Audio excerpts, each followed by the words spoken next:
Australia is in a baby recession. Let's have a look. Hello everyone, Florian here and welcome to another episode of HeiseSays. Grab your hashtag not sponsored cheap coffee and let's look at this article discussing a baby recession we're having here in Australia because of the cost of living crisis. Now, for those of you who are not aware, I am a father of 7 and I make the argument that the media pushing this narrative that having children is so expensive and costs so much is frankly bullshit.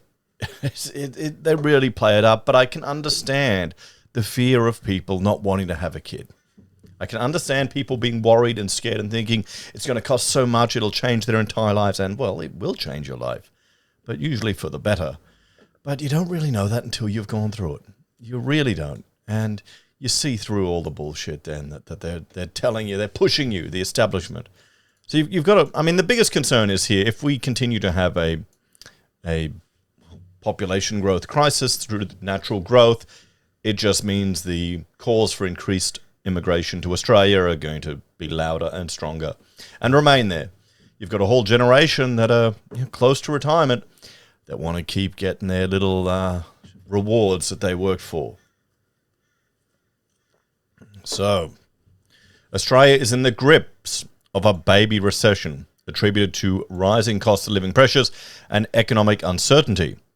The number of births in Australia in 2023 dropped to completely out of it today, to 289,100, which was the lowest since 2006. KPMG Australia said. So, wait a minute. Let's bring up. I'm going to bring up Edge here because I'm hipster and cool and don't want to use Chrome. So, Australian population change in 2006. Okay. So, our population in 2006 was 19 million people.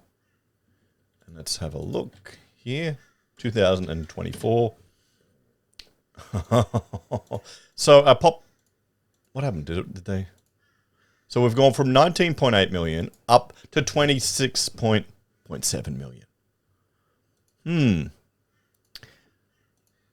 That's a pretty significant growth in, 18 years? 18 years, guys?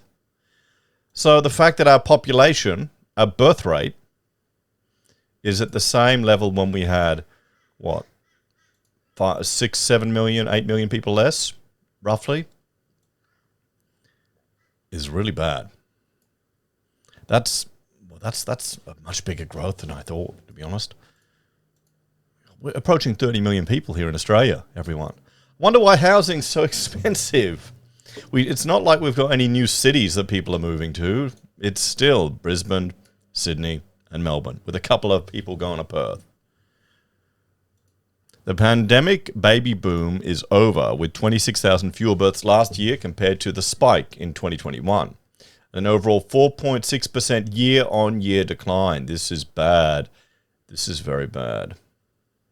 KPMG urban economist Terry Raunsell said, economic uncertainty after the height of the pandemic and stretched household budgets and a cost of living crisis meant many families delayed having children or put off having more kids. We haven't seen such a sharp drop in births in Australia since the period of economic stagflation in the 70s, which coincided with the initial widespread adoption of the contraceptive pill, he said. Fertility rates were lowest in CBD and surrounding inner suburbs, while the highest number of births in capital cities were often in greenfield areas, the analysis showed. Sydney births fell 8.6% from 2019. Melbourne dropped 7.3%. There was a 6% decline in Perth, 4.3% in Brisbane. I'm doing my best to fight this, guys. I can't do it alone. Come on, you got to step up and have those kids. 0.8% in Adelaide, a drop of 3.6% in Northern Territory.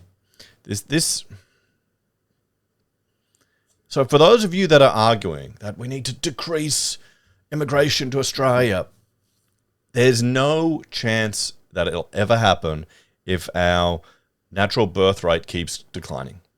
No chance in a million years. Politicians can promise you all many mountains of bullshit. It's not going to happen. People need to start having more kids. And people are not having kids because, well, of economic uncertainty. And I would argue home ownership. You want stability before you have a family. The media is probably painting a bleak picture for the cost of having children. They're not as expensive as you think by any measure. There was no change in Canberra, and Tasmania experienced the 2.1% bump compared to 2019. Young families are being pushed to the edges of the city where there is cheaper housing and can accommodate their children.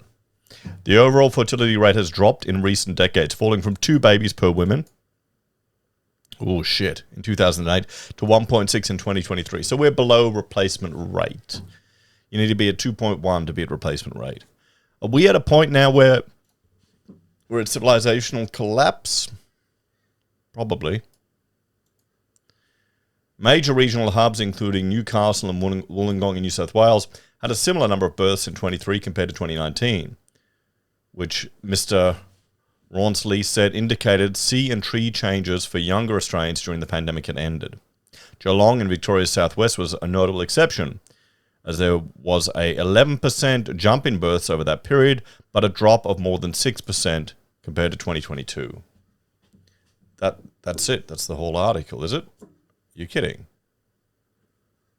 Okay, that is the whole article. So let's have a bit of a chat about this one, guys.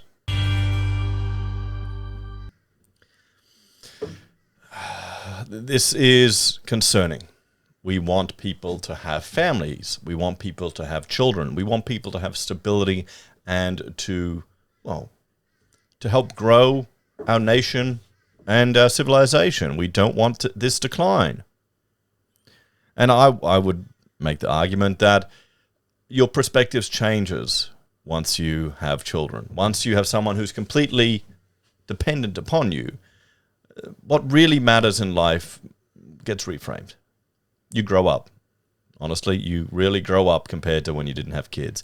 The fact that people are putting off having children, the fact that people are not having children, is perhaps why we have such an increase in people calling for, government paternalistic policies that are infantilizing them. Just a theory. Anyway, let me know your thoughts and opinions on this one. Thank you all for watching, and I'll see you in the next episode of HeiseSays. Keep having those kids. You got to beat my record. See you later.